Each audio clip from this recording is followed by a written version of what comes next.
이 한 시간 하나님의 은혜가 더 풍성하게 임하기를 예수님의 이름으로 축원해 드립니다.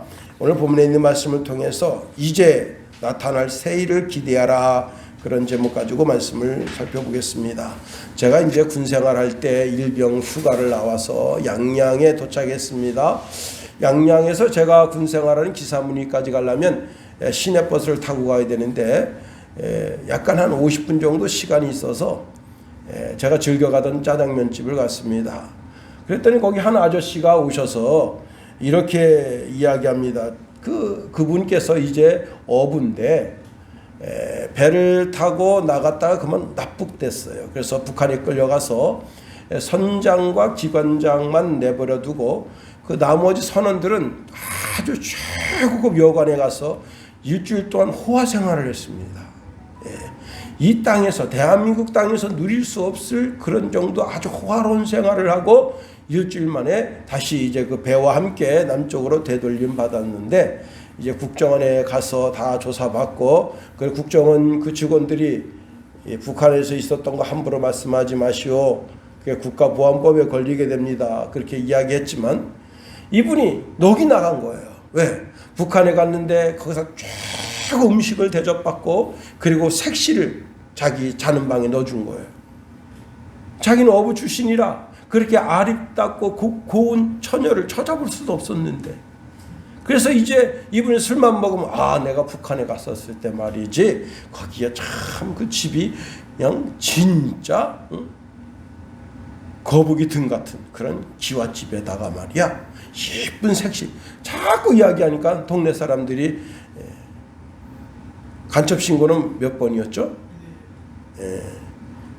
113 딱 전화해가지고 저 사람 말이 자꾸 술만 먹으면 내가 북한에 갔었을 때 말이야, 그런다 그랬더니 하루 사이에 쥐도 새도 모르게 붙잡혀 갔어요. 그리고 10년 살고 나왔습니다. 10년. 저보고 군인 아저씨, 함부로 말하지 마세요. 여러분, 국정에서 말조심 시켰습니다. 주의를 주었는데 그 주의를 잘 따랐다면 아무 문제 없었을 거예요.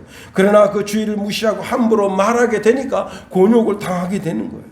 신앙생활에 있어서도 말 조심해야 됩니다. 신앙생활할 때 말 함부로 해서 손해보는 사람 많습니다. 마태복음 12장 36절 37절에 보니까 내가 너희에게 이르노니 사람이 무슨 유익한 말을 하든지 심판날에 이에 대하여 신문을 받으리니 내 말로 의롭다함을 받고 내 말로 정죄함을 받으리라. 내가 말한 대로 하나님 앞에 심판받는다 하는 겁니다. 잠언서 18장 21절 말씀해 보니까 죽고 사는 것이 혀의 힘에 달렸나니 혀를 쓰기 좋아하는 자는 혀의 열매를 먹으리라 말씀하십니다. 여러분, 혀에 참 신기한 권세가 있어요. 어떤 권세가 있는가 하면 그 혀의 말로 어떤 사람에게 그 한마디 말이 보약이 될 수가 있고, 그 한마디 말이 부드러운 언어로 자기 심령 가운데 다가와서 닫힌 마음의 문을 활짝 열게 될 수도 있고, 그 한마디 말로 인하여 희망과 소망을 가지게 되고, 이 한마디 말이 돈으로 살 수 없는 그 엄청난 효과를 가져올 수 있게 되는 겁니다.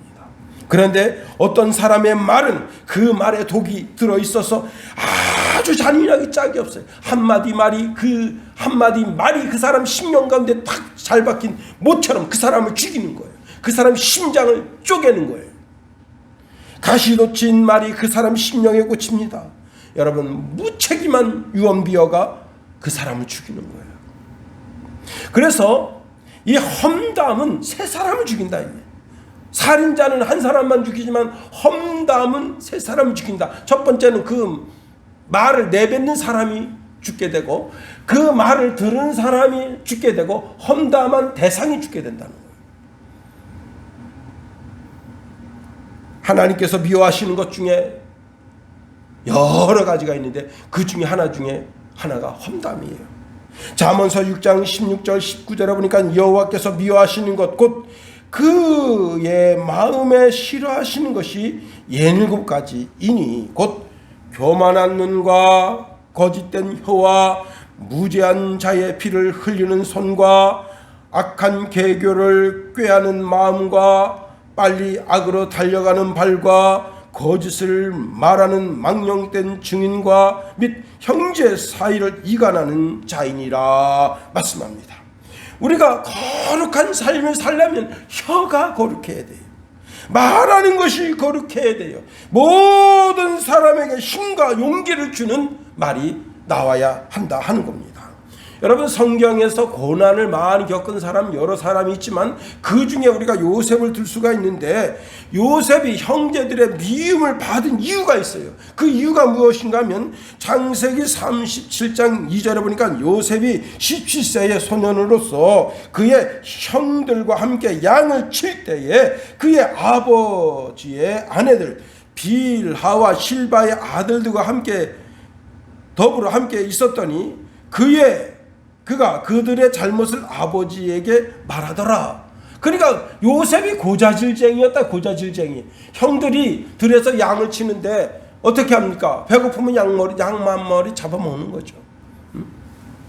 아버지 내가 말이야 이번에 그 형들하고 가서 거기 같이 지내고 보니까 그 새끼들 나쁜 새끼들이대. 그래서 뭐해?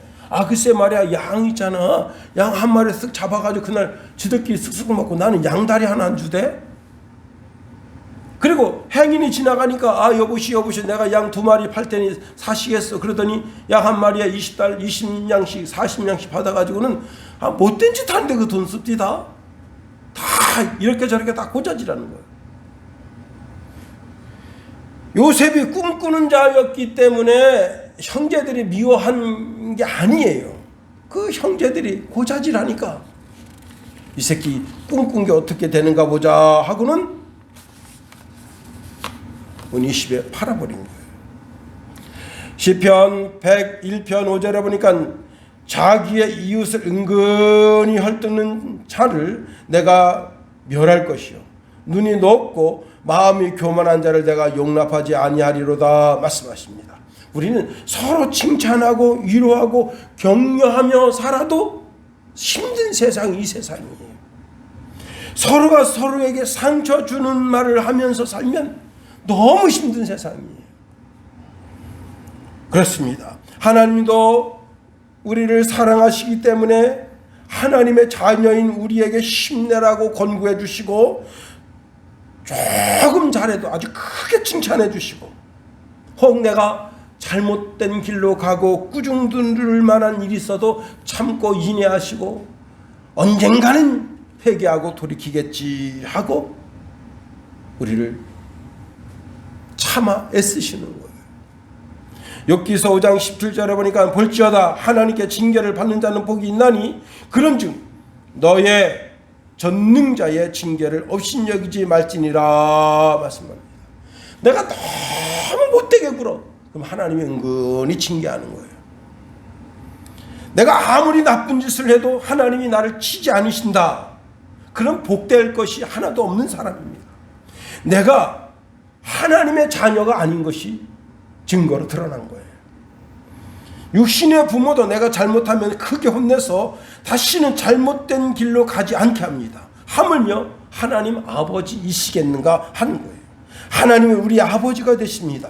우리가 죄와 싸우고 마귀와 싸우고 세상 풍조와 영적인 싸움을 할 때 위로하고 격려해 주십니다. 그런데 내가 죄에 지고 마귀의 종이 되고 세상 풍조에 흔들흔들 걸릴 때 하나님께서 훈계하시고 책망하시고 바른 길로 가게 하신다. 왜? 우리가 하나님의 자녀이기 때문에 그렇습니다. 하나님은 때로는 아들에게 채찍을 대시기도 하시고 큰 환난을 우리에게 주시기도 하시는 거예요. 내가 이렇게 죄악된 길로 나가는데 훈계도 없고 책망도 없고 채찍도 없다면 그건 사생자라, 하나님의 자녀가 아니라 깊게 생각해야 되는 거예요. 자, 이스라엘 백성들이 북쪽으로는 이스라엘, 남쪽으로는 유다입니다. 그런데 북이스라엘 우상숭배, 하나님이 가장 싫어하는 게 우상숭배입니다. 여러분, 우상숭배는 정말 하나님 앞에 매맞을 짓을 하는 거예요. 그래서 북방 이스라엘을 아예 멸망당하게 하셨어요. 남쪽 유다도 멸망당하게 하셨어요. 여러분 앞에 하나님이 늘 계셔야지. 하나님 이외에 우상이 여러분 앞에 있다면 여러분 주의하세요. 돈이 여러분 앞에 있으면 그 우상 됩니다. 여러분이 하나님보다 더 사랑하는 그 무엇이 있다면 그걸 치우세요. 빨리 치우세요. 입술로라도 하나님 사랑해요. 하나님 최고. 하나님 최고. 하나님 최고예요. 고백하면서 하나님 사랑합니다. 고백하면서 살아야 되는 거예요. 내 심령 앞에 우상을 세워두면 하나님이 우상 때문에 내 건강을 찌시고 내 재산을 찌시고, 우리가 지난주에도 살펴봤습니다만 하나님께서 그 자녀를 치실 수가 있어요. 그 얼마나 슬픕니까? 내 죄 때문에 내 자녀를 치십니다. 자, 결국은 이스라엘 백성들이 유다 땅에서 쫓겨나서 바벨론 나라의 포로로 잡혀갔습니다. 나라 전체가 붙잡혀가서 종살이하는 거예요. 나라 국민 전체가. 아니, 우리가 일제 35년 5개월 동안 일본 지배를 받았어요. 그러나 나라를 뺏긴 건 아니에요. 우리 영토 속에서 우리가 일본의 지배를 받은 거예요. 그런데 이건 아닙니다. 이 유다는 아예 나라 전체, 전 국민이 다 바벨론 나라로 옮겨갔어요. 거기서 종살이하는 거예요. 집도 절도 없이 완벽한 절망 속에 빠져 들어가게 된 겁니다. 그런데 그러한 그들이 이제 다시 유다 땅으로 돌아오게 하십니다. 이제 바벨론 강가에서 찬송하고 회개하고 하나님 우리가 잘못했습니다 하고 회개하니까 하나님 70년 만에 내가 너희를 다시 유다 땅으로 돌아가게 해주마 말씀하셔서 회개하고 이제 유다 땅으로 돌아서게 됐을 때, 그때 너희는 이전 일을, 옛날 일을 다 신기억지 말아라. 내가 너희 앞에 큰 놀라운 새 일을 이루어 주시겠다고 말씀하시는 것이 오늘 본문의 말씀이 되겠습니다. 18절에 이렇게 말씀하십니다. 너희는 이전 일을 기억하지 말며 옛날 일을 생각하지 말아라. 우리가 오늘 본문에 있는 말씀을 통해서 깨달을 진리가 참 많습니다. 그 가운데 첫 번째는 우리가 반드시 모든 것은 다 잃어버려도 반드시 기억할 것이 있어요. 첫 번째, 그것이 뭐냐? 여호와 하나님이 나의 왕이시고 나의 주시고 나의 아버지가 되신다는 사실을 기억해야 한다는 사실입니다. 우리 14절 15절 말씀 다 같이 한번 읽어봅니다. 14절 15절 시작. 너희의 구속자여 이스라엘의 거룩한 이 여호와가 말하노라. 너희를 위하여 내가 바벨론에 사람을 보내어 모든 갈대아 사람들에게 자기들이 연락하던 배를 타고 도망하려 내려가게 하리라. 나는 여호와 너희의 거룩한 이요 이스라엘의 창조자요 너희의 왕이니라.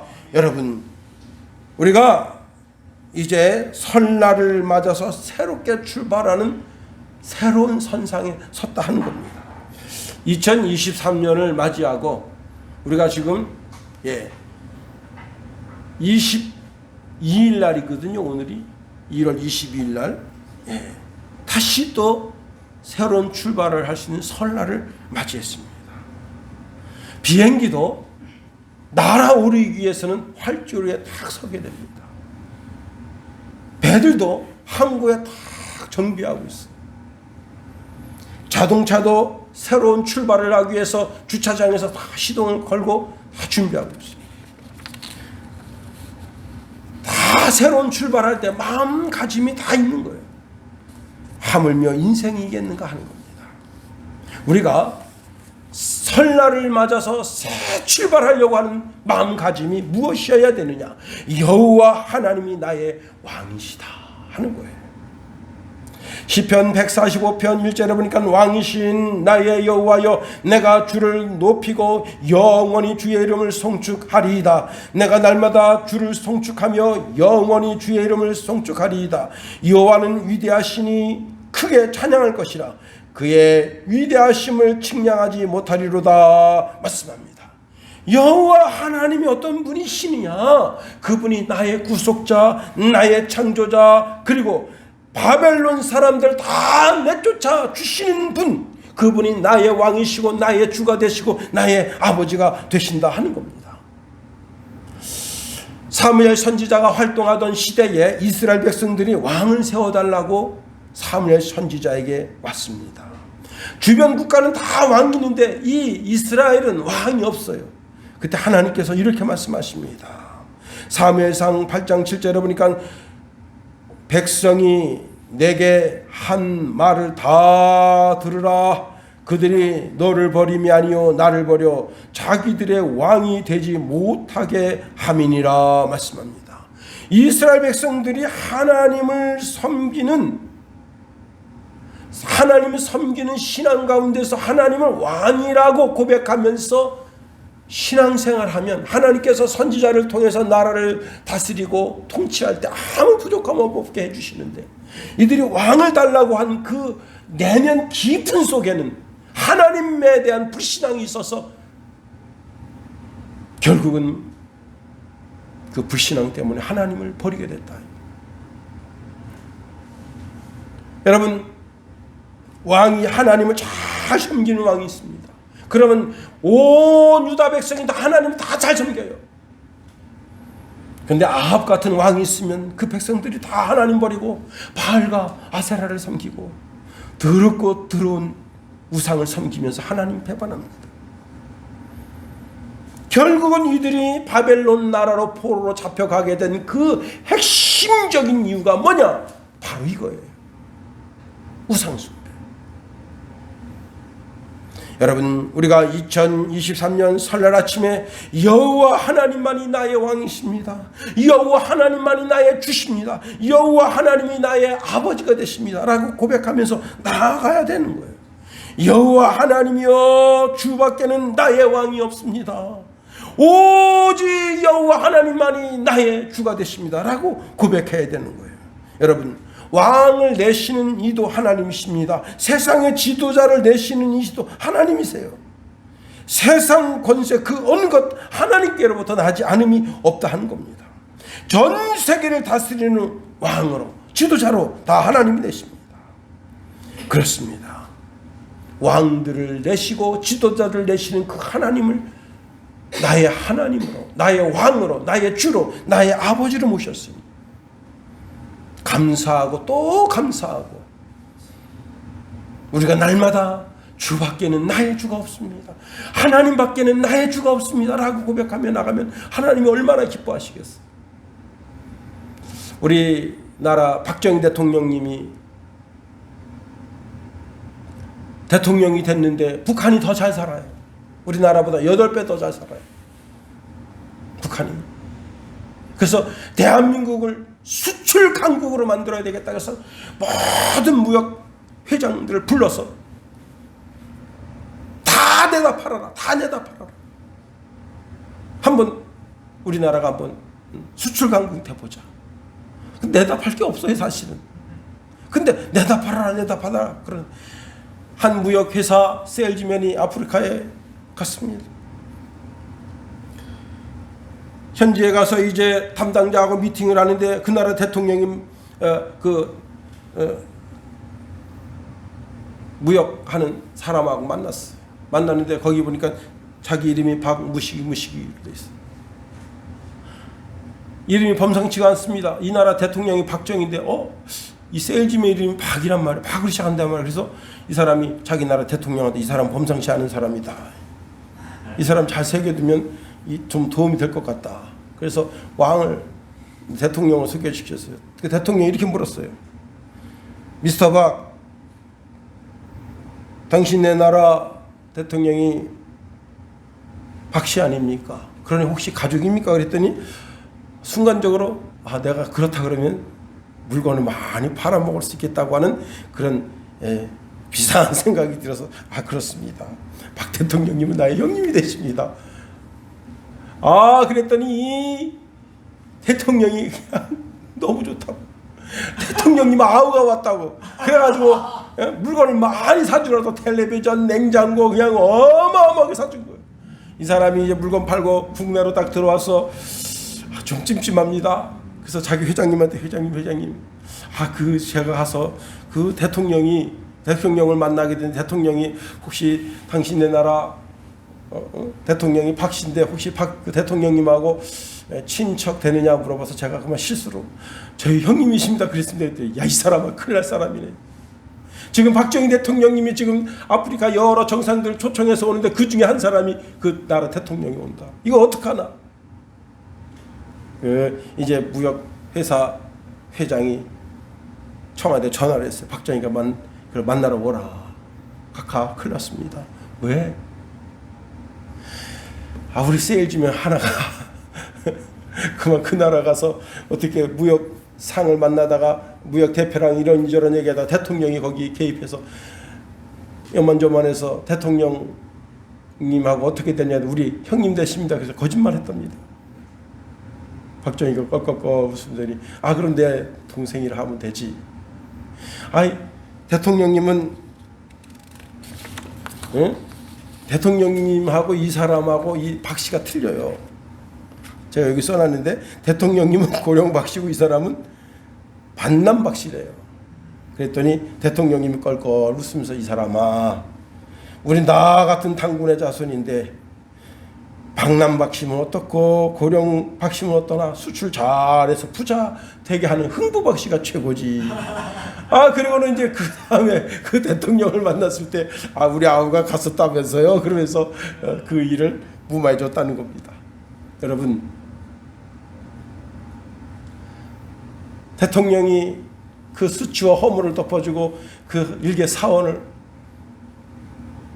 싹 올려준 것만 해도 그 사원이 그 회사에서 힘없고 큰 역할을 하는 그런 사람이 될 수 있었다는데, 우리는 하나님의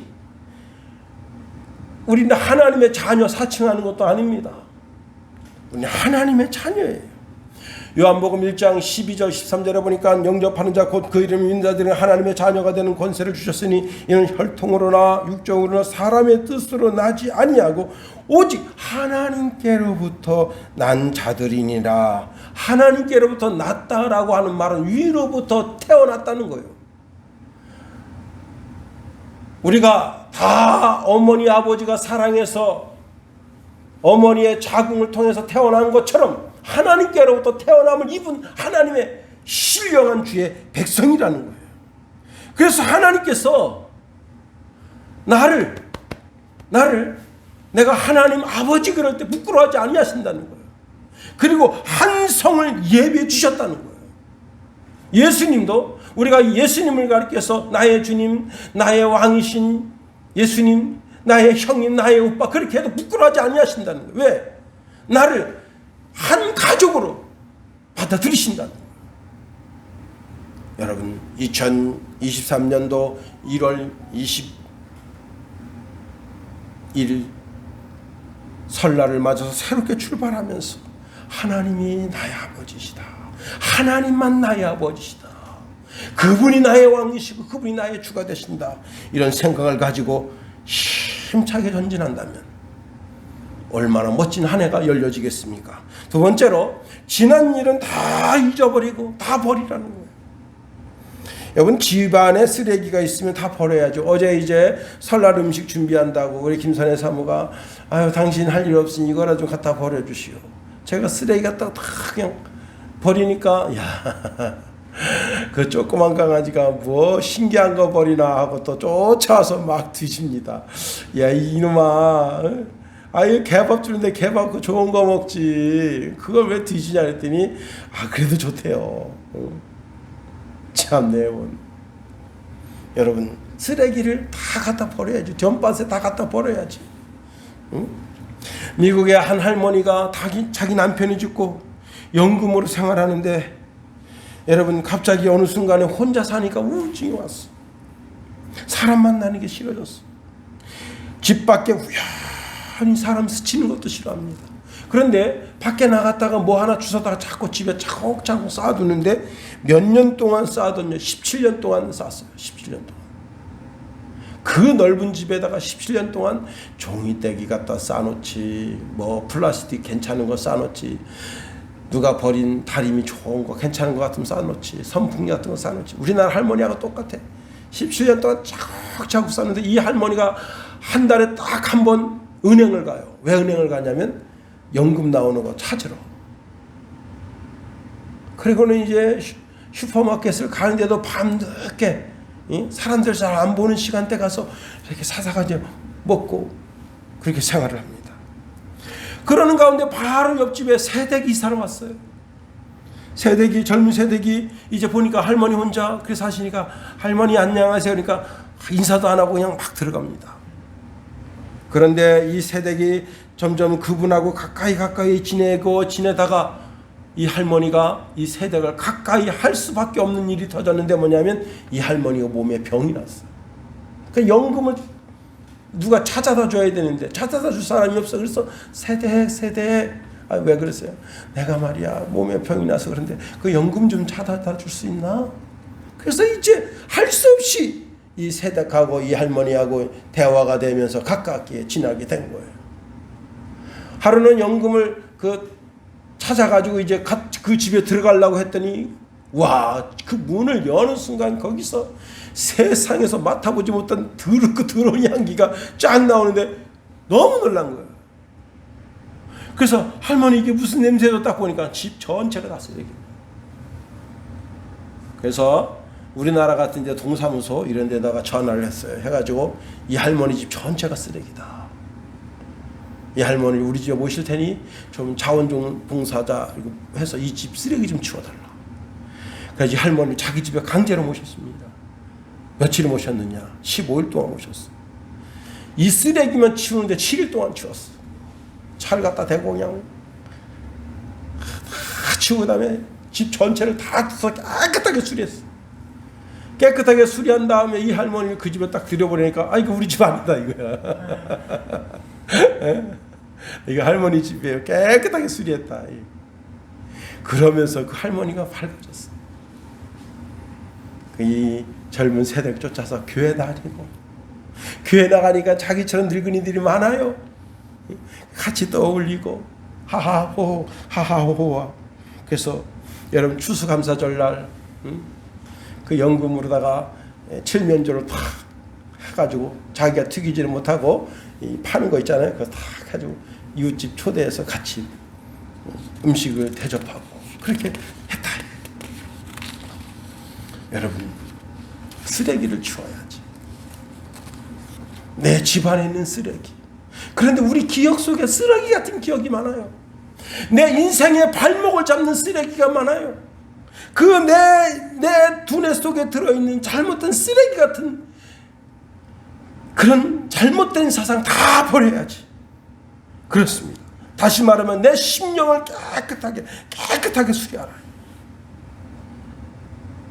우리가 과거에 지은 그 죄 때문에 내 발목이 잡혔어. 내가 그때 그렇게 큰 죄를 저질렀지. 그때 내가 큰 죄를 저질렀지. 그러면 그 죄 때문에 고통당합니다. 그런데 우리가 주의 전에 나와서 예수 그리스도의 이름을 의지하여 나의 죄를 고백하며 나아갈 때 우리 예수님께서 십자가에서 흘리신 모든 보혈과 그 피로 물로 우리의 모든 죄가를 다 씻어주신다. 에베소서 1장 7절에 보니까 우리는 그리스도 안에서 그의 은혜의 풍성함을 따라 그의 피로 말미암아 속량 곧 죄사함을 받았느니라 말씀합니다. 하나님은 우리가 죄를 회개할 때 우리의 죄악과 허물을 용서하시는데 이내 다 용서하시고 우리를 불쌍히 여기셔서 우리의 죄악을 다 발로 밟으시고 우리의 죄악을 그 깊은 바다에 던지셔서 다시는 떠오르지 않게 하신다.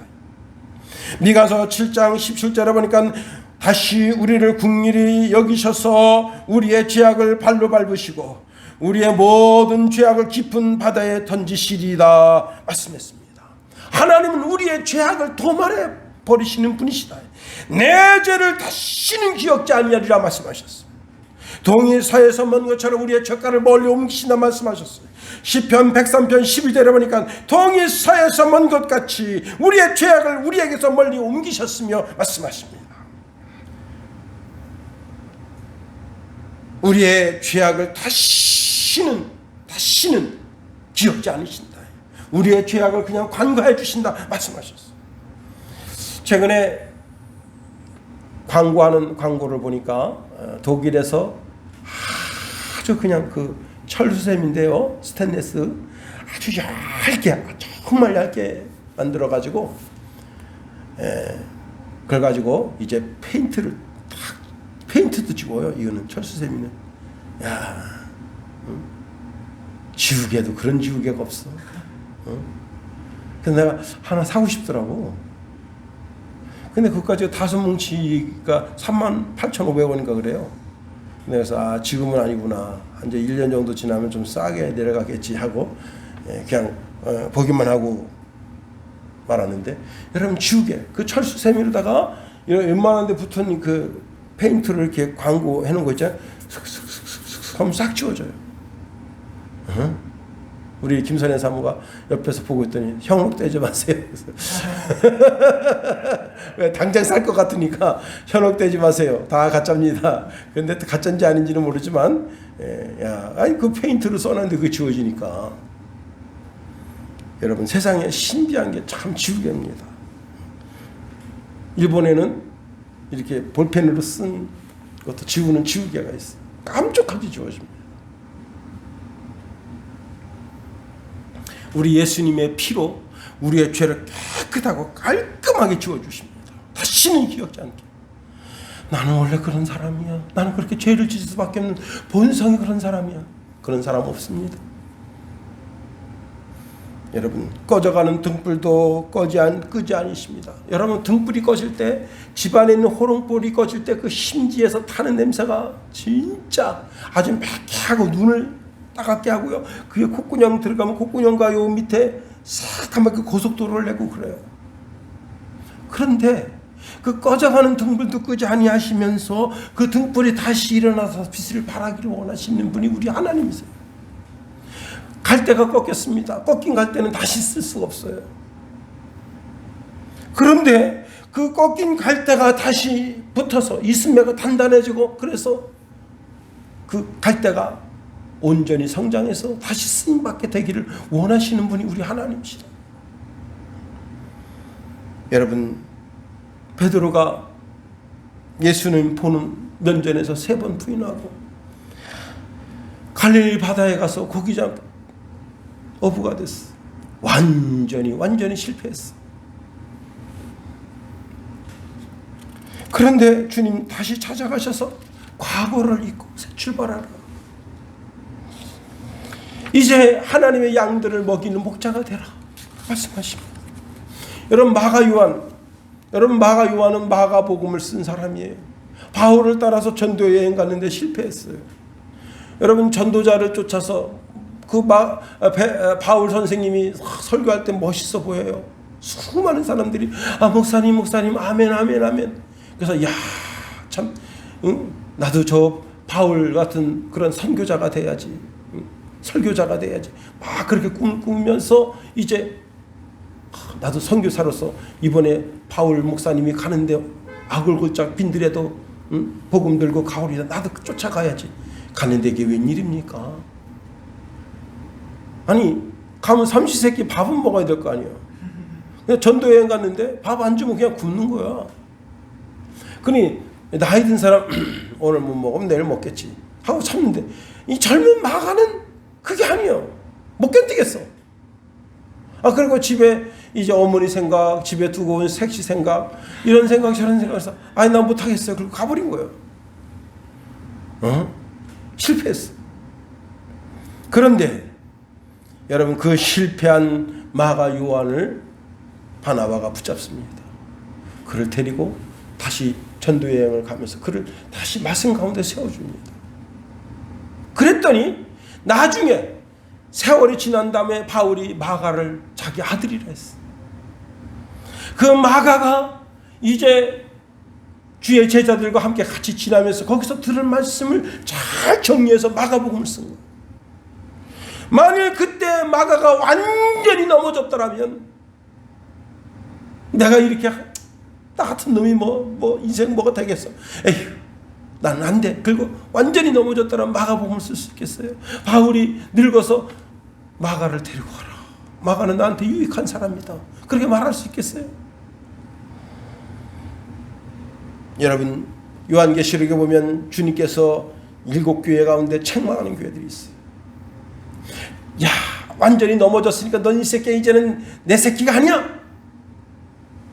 너들은 완전히 저주나 받아. 주님 그렇게 하시는 게 아니에요. 다시 일어서라. 첫사랑을 회복하라. 내 실패된 마음, 내 좌절된 마음 다 내버리고 다시 일어서라 말씀해 주시는 겁니다. 더 나아가 우리의 신앙은 미래로 나아가는 신앙인이 되어야 하는 거예요. 새 일이, 내 삶 속에 새 일을 행하실 하나님을 바라보는 신앙인이 되어야 하는 겁니다. 미군들이 이제 월남전이나 이렇게 해외에 파견 나가서 생활하게 되면 음식을 던져줍니다. 아주 나쁜 버릇이에요. 근데 왜 음식을 던져주게 됐는가 하면, 음식을 던져줄 때 손과 손이 닿으면 그 손에 있는 풍토병이 나한테 옮겨온다. 그래서 음식을 던져준 거예요. 그래서 월남전 때 그 월남 사람들이, 여러분 월남 사람들이요, 못 살아도 자존심은 강한 사람들이에요. 민족성이 강한 민족입니다. 그 월남 사람들은, 베트남 사람들은 어떻게 생각하느냐? 우리는 중국보다 우수한 민족이다. 그 생각을 가지고 살아요. 근데 미국 놈들이 와서 초콜릿 먹다 휙 던져줍니다. 애들이 당장 배고프니까 주워 먹죠. 어떻게 하는 줄 아세요? 그 애를 딱 끌고 집 뒤에 끌고 들어가서 애를 거꾸로 세워서 토하게 합니다. 미제 새끼 거 처먹지 말라. 네가 무슨 그지 새끼나 주워 먹냐?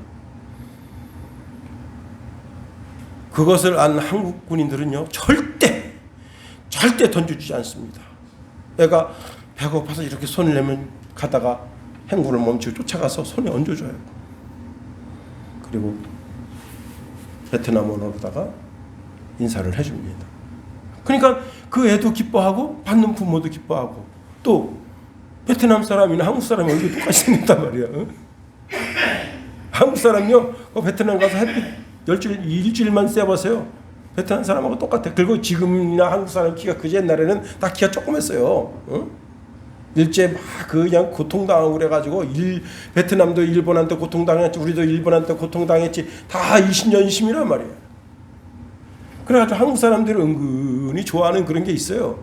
근데 한국 사람이 다정스럽게 다가와가지고, 그리고 노인네, 한국 사람들은 노인 공경이 있거든. 그 노인네 건방에 딱 굴다 있으면 그 노인네 앞에서 이렇게 손 모고 촌장님 안녕하십니까 인사한단 말이에요. 여러분, 미군이 함부로 음식물을 던져줘서 미움을 샀는데 동일하게 어리석은 짓을 하면 되겠어요? 상대방의 인격을 존중하고 그 동네 최고령 할아버지 앞에 고개 숙이며 존경의 표를 하니까 역시 한국 사람은 틀리다. 세상 사람들도 그와 같을진데, 여러분, 모든 그리스도인들에게 새 일을 향하실 하나님의 거룩하신 손을 바라보는 믿음의 눈이 있어야 되는 거예요. 자, 이스라엘 백성들이 바벨론 나라에서 유다 나라로 돌아옵니다. 옛날 솔로몬의 영광, 아름다운 성전, 아름다운 예루살렘 성 다 부서졌어. 예루살렘 성 전체가 다 부서지고 동네가 다 부서진 거예요. 전락마다 제대로 된 집이 하나도 없어. 다 부서진 거예요. 돌아보니까 아무것도 없어. 여러분, 사람이 70년 동안 안 살았으면 뭐가 남았겠어요? 70년 동안 안 살면요, 풀이 강산이 됩니다. 우리 지금 그 아버님이 깨를 심는 그 골짜기 안에 부대가 있었어요. 군부대가, 제가 어릴 때. 그 군부대 주위 울타리 너머에 수많은 집들이 있었어요. 색시집들이. 불과 30년, 40년 밖에 안 지났는데, 여러분, 아카시아 나무, 이런 나무들이 짱짱하게, 그래서 거기 들어가기가 무서워요. 뱀 있다고요. 거긴 큰 뱀들이 많다. 그래서 저는 얼씬거리기도 쉽지가 않더라고. 우리 김관우 집사야 뭐 그냥 덜렁덜렁 왔다 갔다 하는데, 저는 그냥 아유 무섭다. 그런데 여러분 70년 동안 예루살렘 성이 완전히 다 회파되고 동네 다 회파되고 제대로 된 집이 없고 그 예루살렘에는 누가 사느냐? 비류들, 거지들이 살아요. 대충 그렇게 살아요. 어떤 분이 북한에는 뭐 건질 것 하나도 없다 그렇게 말씀합니다. 남북한 통일되면요 북한은 재건하기 그렇게 쉽대. 왜? 우리는 여러분 요 효자동 뭐 집 하나 부실라 해도 몇 억씩 들어가요 돈이. 길 하나 내려고 그래도 100억 이상씩 들어가요. 그래서 함부로 길을 못 내는 거야. 신도시를 함부로 못 만드는 거야. 근데 북한은 그게 아니야. 북한은 그냥 그래서 다 무너져. 다 그런 집이야. 그러니까 그런 집 그냥 툭툭툭 걸고 그냥 거기다가 그냥 우리나라 최고의 건축술로다가 여러분 제가 오늘 시골집 들어가는데 거기서 건축기계를 봤어요. 건축기계. 와, 한 명의 건축사가 하루에 쌓을 수 있는 벽돌이 300장이래요. 건축사가. 그런데 기계가 쌓는 벽돌을 몇 장 쌓느냐? 1200장을 써요. 한 사람의 건축사가 집을 하나 짓는데 쉬지 않고 지면 7일 동안 쌓아야 지을 수 있어요. 그런데 이 기계는 하루도 안 돼서 집을 하나 지을 수 있어요. 왜? 기계는 쉴 필요가 없어. 그냥 진짜 기가 막힙니다. 시멘트 탁 얹고 착착착착착. 근데 사람이 쌓는 것보다 더 정확해요. 사람이 쌓는 건 삐뚤빼뚤해. 근데 기계가 쌓는 거는 아주 일정해요. 이 면이 똑바로. 자, 이런 기계가 나왔는데 대한민국에서 그런 기계 못 만들겠어요? 응? 아파트 저렇게 50층, 60층, 102층짜리 저런 것도 만드는 기술 가지고 있는데 그런 거 가지고 그냥 북한 만들어 보세요. 북한의 마을 만들어 보세요. 우리 간동면에서 자랑거리가 우리 시골집인데 우리 시골집은 콘크리트를 부어서 짓는 집이라면 아직도 간동면은 그렇게 집을 안 져요. 전부 다 어떻게 짓느냐? 전부 다 벽돌을 싸서 져요. 그러니까 열흘도 쌓고 20일도 쌓고 그렇게 쌓는 거예요. 근데 이거는 다 거푸집을 만들어서 그냥 하루에 쫙 뽑아버려. 이런 집으로 다 북한을 져보세요. 영하 40도 50도 돼도 단단한 집이 되는 거 아니에요. 폭탄이 터져도 무너지지 않아 이런 집은. 자, 유다 백성들이 와서 보니까 옛날 살던 그 자취가 싹 사라지고 그냥 다 그냥 짐승들이나 왔다 갔다 하고 그야말로 안식처도 없고 길도 없고 물도 없고 아무것도 없어. 이들에게 있다면 단 한 가지 하나님을 향한 신앙 하나밖에 없어. 아무것도 없어. 고향에 찾아왔는데 고국이라고 찾아왔는데 너무 실망해요. 그런데 하나님 말씀 주십니다. 19절 20절에 보니까 보라 내가 새 일을 행하리니 이제 나타낼 것이라 너희가 그것을 알지 못하겠느냐. 반드시 내가 광야의 길을 사막의 강을 내리니 장차 들짐승 곧 승냥이와 타조도 나를 존경할 것은 내가 광야의 물을 사막의 강들을 내어 내 백성 내가 택한 자에게 마시게 할 것임이라. 지금 예루살렘에 와서 보니까 아무것도 없어. 물도 없어. 길도 없어. 짐승들이 다니는 길만 있을 뿐인데 하나님 말씀 주시는 거예요. 내가 새 일을 이루겠다는 거예요. 여러분이 2023년도 살아가는 인생 속에 아무것도 없어. 손에 취한 것도 없고 가진 것도 없고 오직 여호와 하나님을 사랑하는 신앙. 젖돼지에서 살펴본 것처럼 여호와 하나님이 나의 하나님이시고 나의 왕이시고 나의 주시고 나의 아버지 되심 그거 하나밖에 없어. 그러나 하나님께서 내 삶을 통해서 이루실 새 일을 기대하라. 그 일을 바라보라는 거예요. 하나님이 이제 이 예루살렘 성이 재건되고 이 성의 작은 집들이 다시 다 세워지면서 참된 안식처를 너에게 제공할 것을 기대하라. 더 나아가 이제 여기에 길들을 내실 것을 기대하라. 이 길이 예루살렘에 있는 길이 전 세계 모든 사람들이 다 다니는 길이 될 것으로 기대하라. 여기서 나오는 참된 생수가 전 세계 사람들이 마시는 물이 될 것을 기대하라. 그 말씀을 우리에게 주고 있는 거예요. 그렇습니다. 케냐의 완두콩 농사를 짓는 패트릭이라는 사람이 탱크로리로 1만 리터 물을 실어와서 차보 국립공원 바닥에다 쏟아붓습니다. 제일 먼저 곤란을 겪는 게 뭐냐? 물소대예요. 물소대가 물이 없어가지고 다 헉헉대고 있어요. 악어는 이미 말라 죽은 지 오래됐고, 이분이 11년째 물을 계속 갖다가 거기다 붓습니다.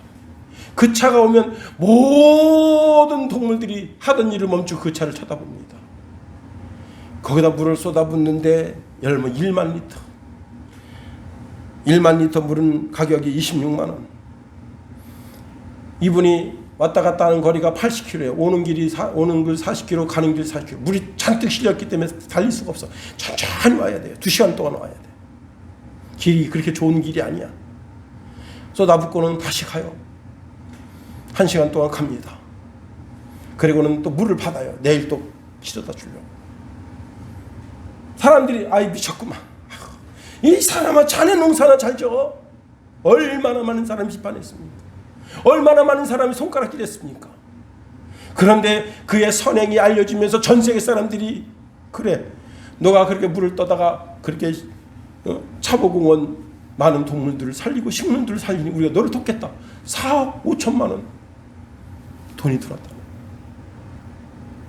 그가 심장병이 걸렸습니다. 그 수술비가 또 건강을 회복해서 네가 그 일을 해야 된다. 패트릭이 사막에 죽어가는 동식물을 보면서 불쌍히 여겨서 물을 공급하고 안식처를 제공하는데 왜 우리 하나님이 그리 못하실 거라고 생각하십니까? 패트릭은 동물의 신음소리를 듣고 하루 40km씩 달려와서 그들을 물을 제공하고 그들에게 생명을 보급하는데, 하나님은 우리의 신음소리를 들으시고 우리 신음소리에 분명하게 응답하신 분이시다. 창세기 21장에 보면 이스마엘과 하갈이 쫓겨났어요. 부엘세바에서 물이 없어서 죽어갑니다. 죽어가는 아이를 떨기나무 아래 놓고는 참아보지 못해서 살 한 밭 쏠 거리, 주사기 보니까 270m래요. 300m 정도 되는 거리 가서 대성통곡하고 우는 거예요. 하갈이 집에서 쫓겨난 것도 서러운데 이제 아들 죽게 생긴 거예요. 아들이 입술이 탁 말라가지고 입술이 착 갈라져가지고 여기서 피가 나. 이게 물을 못 마시면 입술이 하얘지면서 이게 까져요. 그냥 뭐 어떻게 못 하겠는 거예요. 그래서 가시 덤불나무 밑에다 집어넣고는 거기서 자기는 자기까지 울면서 괴로워하는 그 소리가 아들한테 들리면 절망의 소리가 들리면 안 되잖아. 그래서 이제 한 300m 떨어진 데 가서 대성통곡하고 하나님 앞에 우니까 하나님의 천사를 보내줬어. 그리고는 하갈의 눈을 밝혔어. 샘을 발견하게 하고 거기 물을 떠서 이스마엘을 먹이면서 주의 천사가 뭐랍니까? 이 아들을 통해서 아브라함에게 내린 동일한 축복을 허락해 주겠다는 거예요. 그런데 뭐 때문에? 하갈이나 이스마엘이 뭐 때문에? 아브라함의 피가 흐르기 때문이 아닙니다. 착각하면 안 돼요. 그가 여호와 하나님을 찾았기 때문에.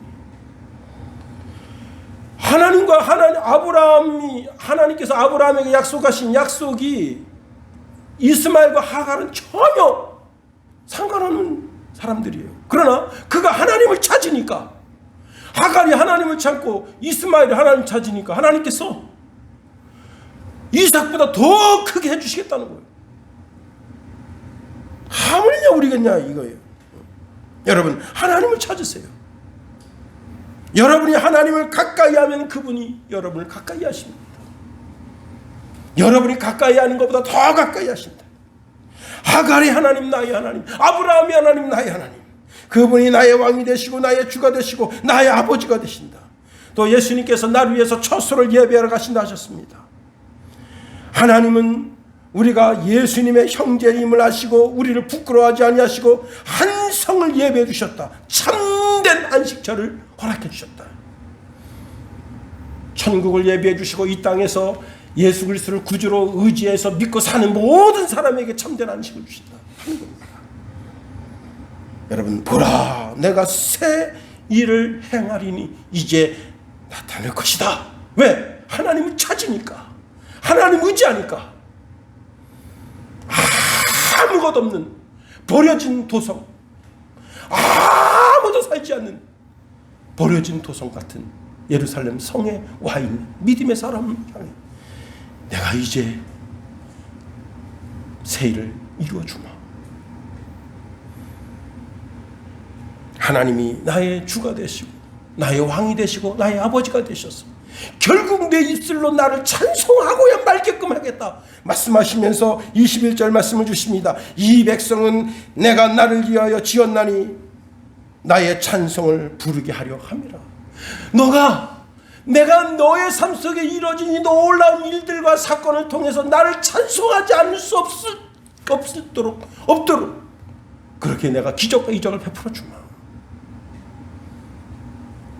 여러분, 우리가 2023년도 설날을 맞아서 새롭게 출발하는 출발선상에 있습니다. 여러분의 이 신앙이 다시 한번 새로워지길 예수님의 이름으로 축원해드립니다. 오직 여호와 하나님만이 나의 왕이시고 나의 주시고 나의 아버지가 되심을 인정하면서 나아감으로 말미암아 이 오늘 약속의 말씀이 여러분 삶 속에 이루어지게 되기를 예수님의 이름으로 축원해드립니다. 기도하겠어요. 하나님, 우리를 붙드시며 인도하소서.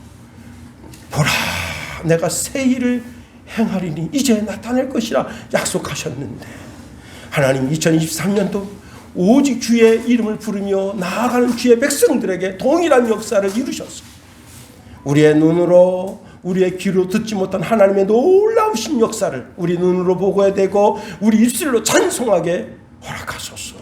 예수님 이름으로 감사하며 기도하옵나이다. 아멘.